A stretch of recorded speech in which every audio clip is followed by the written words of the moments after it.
Bismillahirrahmanirrahim. Assalamualaikum warahmatullahi wabarakatuh. Salam sejahtera untuk kita semua. Salam jumpa kembali dalam kegiatan pembelajaran ekonomi. Ibu ucapkan selamat kepada kalian yang sudah naik di kelas 11. Anak-anakku, anak-anak ibu yang ibu sayangi, kelas 11 IPS. Pada kesempatan ini, Ibu ingin berbagi dengan kalian, Ibu ingin melayani kepada kalian untuk kegiatan pembelajaran ekonomi. Adapun materi yang akan Ibu sampaikan hari ini, materi pertama mengenai pendapatan nasional. Sebelum Ibu masuk ke pendapatan nasional atau materi pendapatan nasional, Ibu ingin mengulas kembali beberapa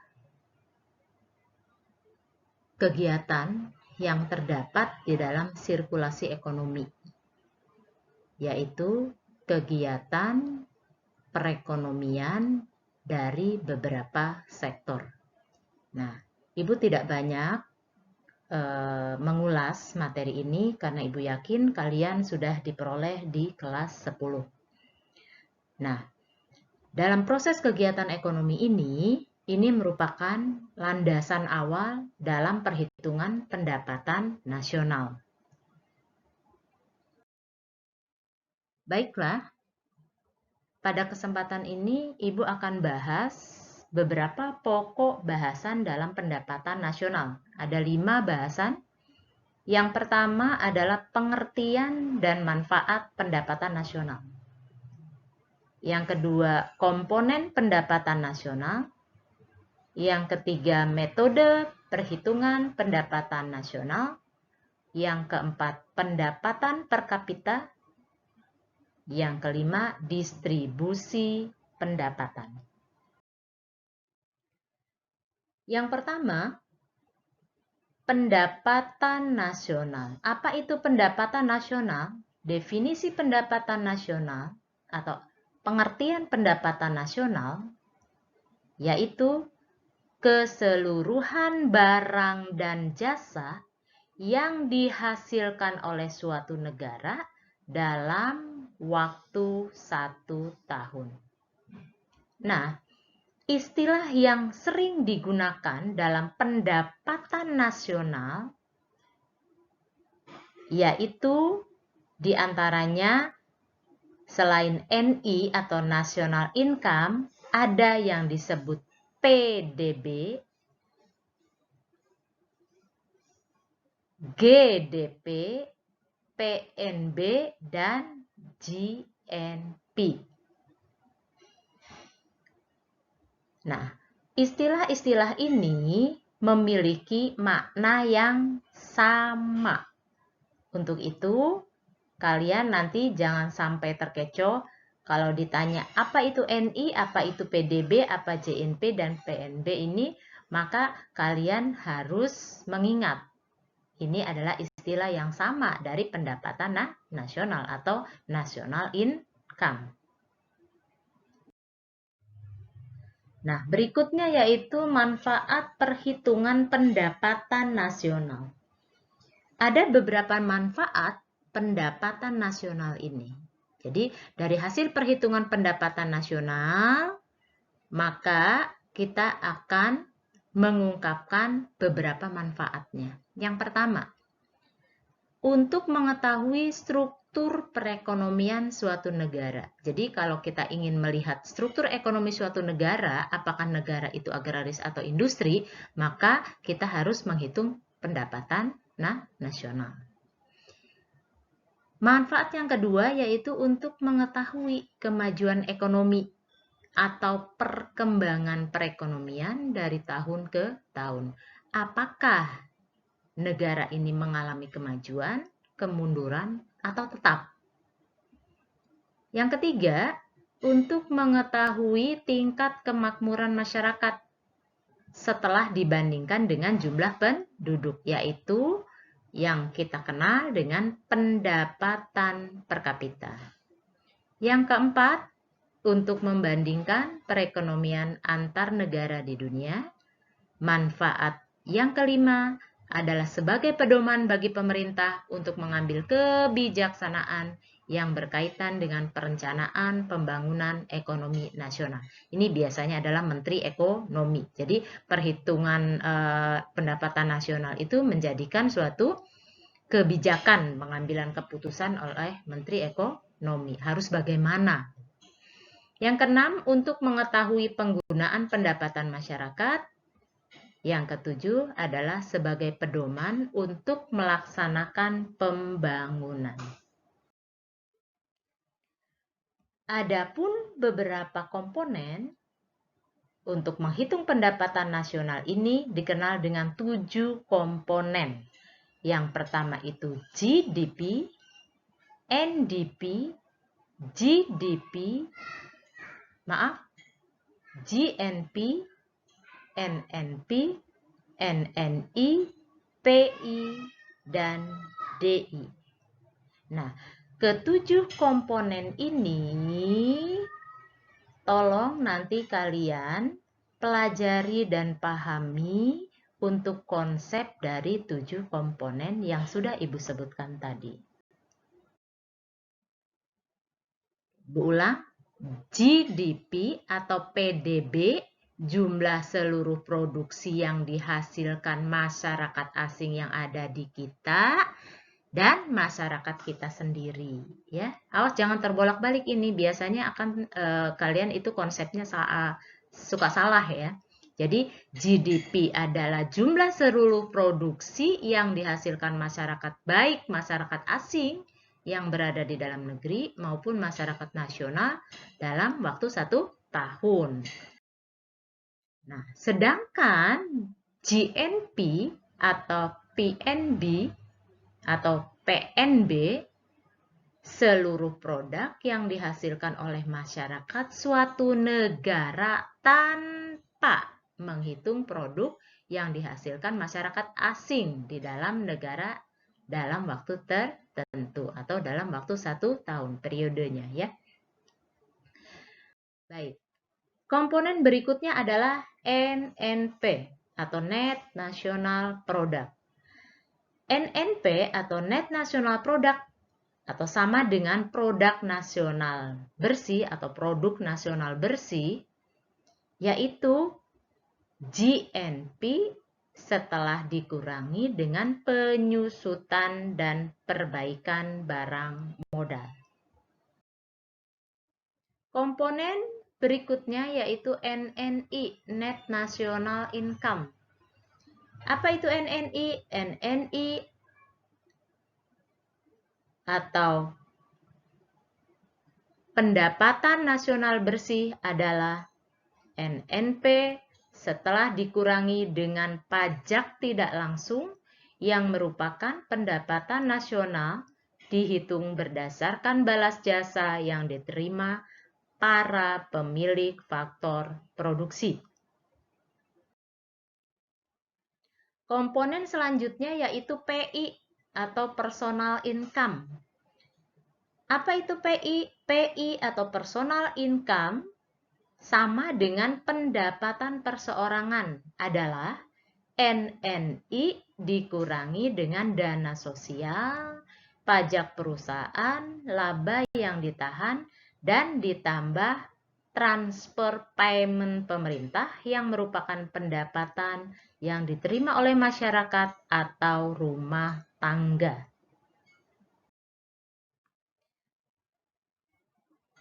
Komponen yang terakhir adalah DI atau disposable income. DI atau disposable income ini adalah pendapatan yang siap dibelanjakan. Adalah pendapatan yang benar-benar diterima oleh masyarakat dan siap untuk dibelanjakan, atau untuk lebih mudahnya memahami apa itu DI atau disposable income ini adalah uang yang siap dibelanjakan atau uang yang ada di dompet kita masing-masing. Nah, uang yang ada di dompet itu disebutnya DI, yaitu siap untuk dibelanjakan atau perorangan atau pribadi. Nah, uang yang ada di dompet itu bisa dikatakan disposable income, yaitu pendapatan yang benar-benar diterima oleh masyarakat dan siap untuk dibelanjakan. Nah, itu adalah konsep dari komponen pendapatan nasional. Bu, bagaimana menghitungnya? Nanti untuk video berikutnya Ibu akan menghitung contoh bagaimana menghitung pendapatan nasional. Untuk pertemuan hari ini, untuk pertemuan sekarang, Ibu bahas tentang konsepnya terlebih dahulu. Nah, berikutnya adalah metode perhitungan pendapatan nasional. Dalam perhitungan pendapatan nasional, kita dapat menghitung dengan menggunakan 3 metode. Jadi, metode perhitungan pendapatan nasional itu terdapat 3 metode. Dengan cara menghitung pendapatan nasional itu ada 3 cara. Apa saja itu? Yang pertama, metode produksi atau pendekatan produksi atau product approach. Yang kedua, metode pengeluaran atau pendekatan pengeluaran expenditure approach. Yang ketiga, metode pendapatan atau pendekatan pendapatan atau income approach. Jadi, untuk menghitung metode perhitungan ini, untuk menghitung pendapatan nasional ini, kita boleh menggunakan ketiga cara ini. Nanti akan menunjukkan hasil yang relatif sama. Jadi, negara-negara dalam menghitung pendapatan nasional itu ada yang menggunakan metode produksi, metode pengeluaran, dan ada juga metode pendapatan. Bagaimana caranya? Nanti akan Ibu share melalui modul ke WA grup kelas kalian ya. Nah, sekarang kita lihat. Metode yang pertama itu adalah metode produksi. Apa itu metode produksi? Metode produksi atau pendekatan produksi atau product approach, yaitu perhitungan pendapatan nasional dengan metode produksi. Caranya bagaimana? Metode produksi ini yaitu dengan menjumlahkan nilai tambah semua barang-barang dan jasa-jasa dalam kegiatan produksi. Jadi, penjumlahan semua nilai tambah baik barang maupun jasa dalam kegiatan proses produksi. Nah, bagaimana cara menghitungnya? Kita akan menggunakan rumus. Rumusnya sudah tertera di sini bahwa PN, sigma PN, dan QN. Di mana PN itu adalah pendapatan nasional, PN kecil harga jual suatu produk, QN kecil yaitu hasil produksi. Nah, jadi komponen pendapatan nasional dari sisi produksi yaitu macam produk, jumlah produk yang terjual dari berbagai macam produk dan harga jual produk. Atau lebih mudah yaitu adanya nilai tambah semua barang dan jasa dalam kegiatan faktor produksi. Jadi dalam produksi itu nanti kita tambahkan dengan menggunakan rumus ini ya. Itu metode produksi. Yang kedua yaitu dengan metode pengeluaran. Metode pengeluaran atau pendekatan pengeluaran atau expenditure approach. Dari sisi pengeluaran, pendapatan nasional dihitung dengan menjumlahkan pengeluaran dari masing-masing sektor dalam perekonomian. Nah, sektor apa saja itu? Dikenal dengan pengeluaran konsumsi dengan istilahnya yaitu C, pengeluaran investasi yaitu I, pengeluaran pembelian pemerintah atau G atau G atau government. Yang terakhir adalah ekspor neto X dikurangi M atau ekspor impor. Nah, sekarang kita lihat. Dengan metode pengeluaran ini, metode konsumsi, apa saja meliputi semua pengeluaran rumah tangga keluarga dan perseorangan serta lembaga swasta bukan perusahaan untuk membeli barang dan jasa dalam memenuhi kebutuhan, yaitu pengeluaran konsumsi. Konsumsi yang termasuk di sini adalah bisa saja kita mengistilahkan pengeluaran rumah tangga, consumption. Yang kedua, pengeluaran investasi. Meliputi semua pengeluaran domestik dalam negeri yang dilakukan oleh swasta untuk mendirikan bangunan, membeli mesin-mesin, perlengkapan, dan jumlah persediaan perusahaan. Itu merupakan investasi. Kemudian pengeluaran pembelian pemerintah. Apa saja? Meliputi pembayaran pensiun, beasiswa, subsidi dalam berbagai bentuk dan transfer pemerintah. Kemudian ekspor neto atau X min M, ekspor dikurangi dengan impor. Meliputi keseluruh jumlah barang dan jasa yang diekspor dan diimpor. Jika ekspor lebih besar dari impor, maka ekspor neto bertambah positif, dan sebaliknya, bila ekspor lebih kecil dari impor, maka ekspor neto bertanda negatif. Atau lebih mudahnya, kalian lihat di dalam rumus ini bahwa pendapatan nasional dengan menggunakan metode pengeluaran, cara menghitungnya adalah pendapatan nasional sama dengan konsumsi, jumlah besarnya konsumsi, ditambah investasi, ditambah pengeluaran pemerintah atau government, ditambah ekspor setelah dikurangi impor. Jadi, penambahan semua pengeluaran ini yang terdapat di dalam unsur-unsur ini, maka ini juga dapat menghitung pendapatan nasional dengan menggunakan metode pengeluaran. Metode berikutnya untuk menghitung pendapatan nasional yaitu metode pendapatan. Jadi yang pertama metode produksi, yang tadi pengeluaran, yang sekarang yaitu pendapatan.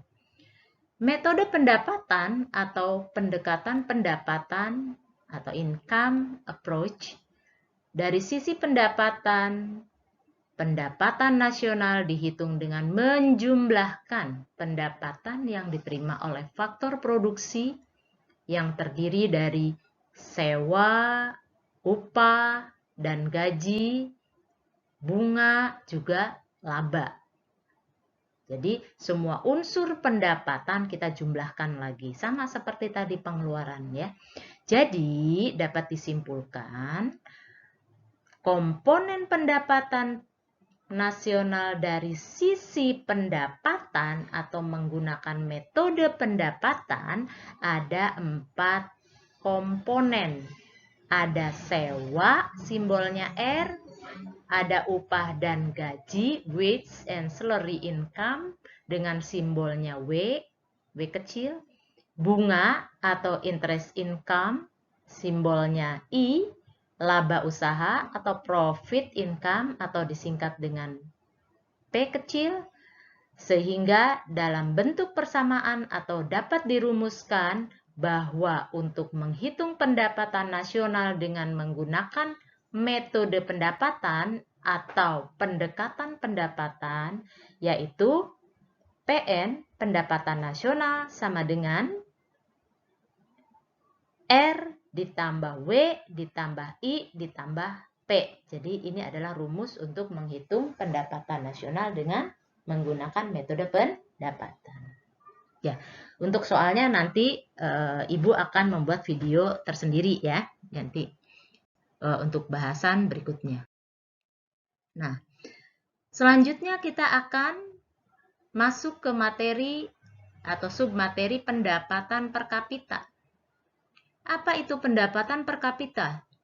Pendapatan per kapita adalah pendapatan yang diterima oleh setiap penduduk. Ibu ulang lagi, pendapatan per kapita adalah pendapatan yang diterima oleh setiap penduduk dalam suatu negara selama kurun waktu 1 tahun atau ditentukan oleh besarnya pendapatan nasional dan jumlah penduduk. Ya, Ibu ingatkan kembali dalam periode kegiatan ekonomi itu kalau kurun waktu selalu digunakan dengan ukuran 1 tahun. Jadi semua pendapatan setelah dibagi dengan jumlah penduduk itu disebut pendapatan per kapita.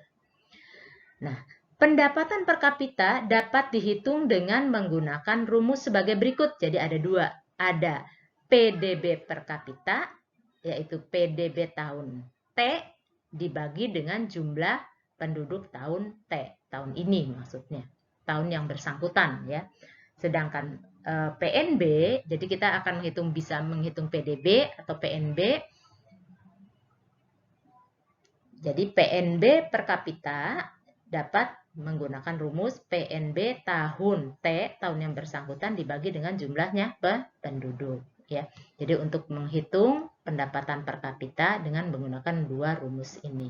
Ya, jadi konsepnya dulu hari ini tolong dipahami betul dan tolong dicatat.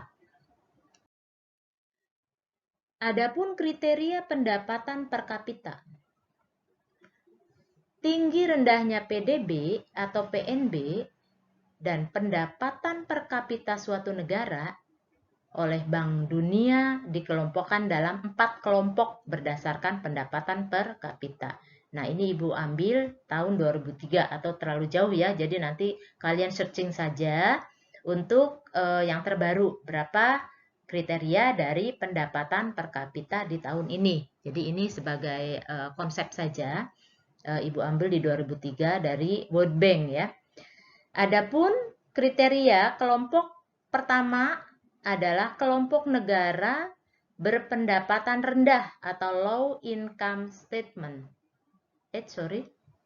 Kelompok negara berpendapatan rendah atau low income economic. Yaitu negara-negara yang memiliki PNB per kapita sekitar 675 US dollar atau kurang ya. Jadi kurang dari 675 atau sampai 675 dolar ya, dolar Amerika. Yang kedua, kelompok negara berpendapatan menengah bawah atau lower middle income economic, yaitu negara-negara yang mempunyai PNB per kapita sekitar 675 dolar sampai dengan 2.695 dolar ya. Atau ini disebut dengan negara berpendapatan menengah. Kelompok ketiga adalah negara berpendapatan menengah tinggi atau upper middle economy income. Ya. Kelompok negara berpendapatan menengah tinggi, upper middle income economy, yaitu negara-negara yang mempunyai PNB per kapitanya sekitar 2.696 dolar sampai dengan 8.335 dolar.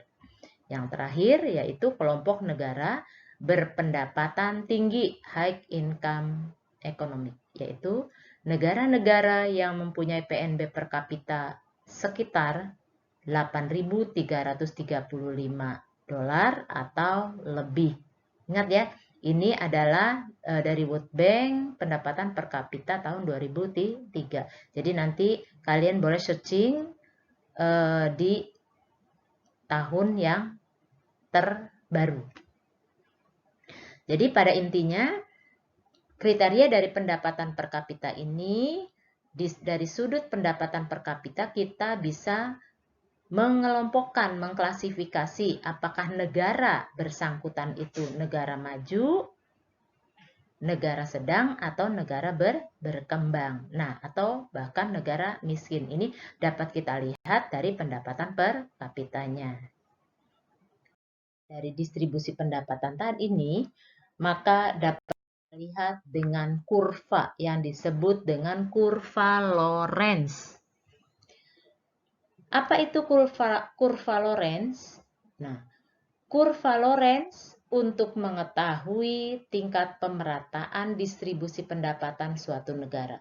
Ya, jadi untuk mengetahui distribusi atau pemerataan pendapatan suatu negara itu dapat dilihat dari grafik yang dinamakan kurva Lorenz. Artinya, kurva yang menggambarkan hubungan antara distribusi jumlah penduduk dengan distribusi pendapatan. Sedangkan indikator untuk mengukur tingkat ketimpangan distribusi pendapatan adalah koefisien Gini atau istilahnya disebut indeks Gini atau IG.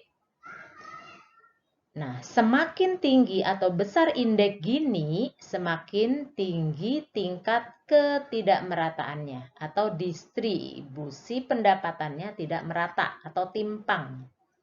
Dan semakin kecil indeks Gini, semakin rendah tingkat ketidakmerataannya atau distribusi pendapatannya semakin merata. Baik. Nah, untuk lebih jelasnya, kurva Lorenz ini dapat digambarkan dalam bentuk seperti ini. Jadi ini adalah gambar kurva Lorenz. Jadi untuk lebih jelasnya perhatikan kurva Lorenz berikut ini. Lihat, ini adalah kurva Lorenz. Ya, yang vertikal ini adalah prosentasi pendapatan. Horizontal ini adalah prosentasi jumlah penduduk. Ingat, jadi di saat kita mengatakan distribusi pendapatan, kita juga harus belajar dengan pendapatan per kapita. Pendapatan per kapita itu adalah jumlah pendapatan di tahun itu dibagi dengan jumlah penduduk. Nah, sebesar apa ketimpangan atau pemerataan daripada pendapatan per kapita dari distribusi pendapatan itu, maka kita dapat melihat dengan kurva Lorenz. Nah, ini adalah bentuk kurva Lorenz-nya. Baik, kita lihat di sebelahnya, yaitu ada keterangan. 1.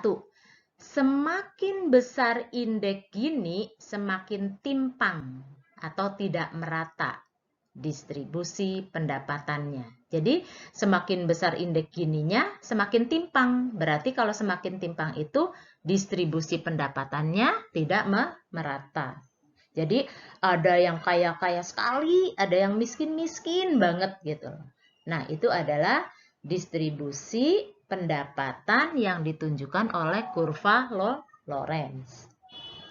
Yang kedua, semakin kecil indeks Gini, semakin merata distribusi pendapatannya. Jadi, lebih kecil semakin merata. Lebih besar indeks Gini, semakin tidak merata atau disebutnya timpang.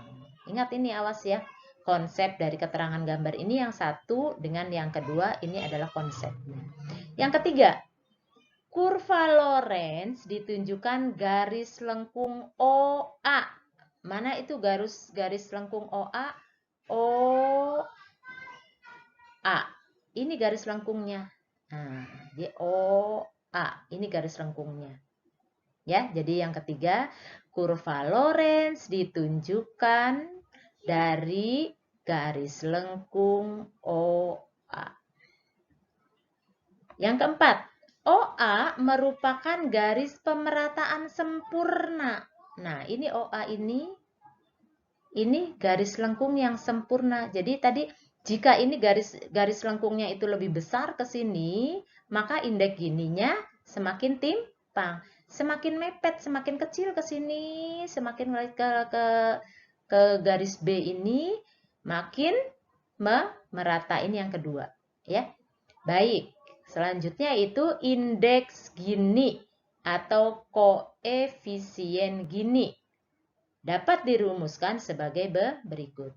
IG atau indeks Gini sama dengan luas daerah B. Mana luas daerah B? Ini dia. Ini luas daerah B dibagi luas segitiga OAD.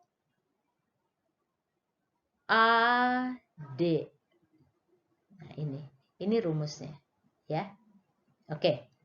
Jadi, kriteria nilai indeks Gini atau koefisien Gini adalah sebagai berikut. Jadi nanti setelah kita menghitung dengan menggunakan rumus ini, hasil dari perolehan hitungan kita itu bagaimana, maka kita akan melihat di sini seberapa besar ketimpangannya. Yang pertama, jika hasilnya dari rumus yang kita buat tadi kurang dari 0,4 atau 40%, maka tingkat ketimpangannya rendah. Ketimpangannya rendah berarti distribusinya lebih bagus atau lebih merata. Yang kedua, antara 0,4 atau 40% sampai dengan 0,5 atau 50%. Ini tingkat ketimpangannya sedang. Nanti kalau perolehannya lebih besar dari 0,5 atau 50%, maka tingkat ketimpangannya tinggi. Tingkat ketimpangan itu seperti apa? Yang miskin dengan yang kaya itu adalah pendapatan yang diperolehnya itu sangat timpang, sangat jauh gitu. Baik, demikian kita sudah memahami beberapa konsep dari pendapatan nasional. Jadi, Ibu ulang kembali, video ini diperuntukkan untuk kalian belajar, tapi ini bukan satu-satunya model pembelajaran atau bahan pembelajaran yang ada di dalam belajar ekonomi. Jadi, kalian harus rajin, harus searching atau lihat-lihat di internet sekarang banyak belajar atau cara belajar memahami dari materi-materi yang ada. Ibu cukupkan sekian saja dulu. Terima kasih. Selamat belajar. Semoga sehat selalu. Wabillahi taufiq wal hidayah. Wassalamualaikum warahmatullahi wabarakatuh.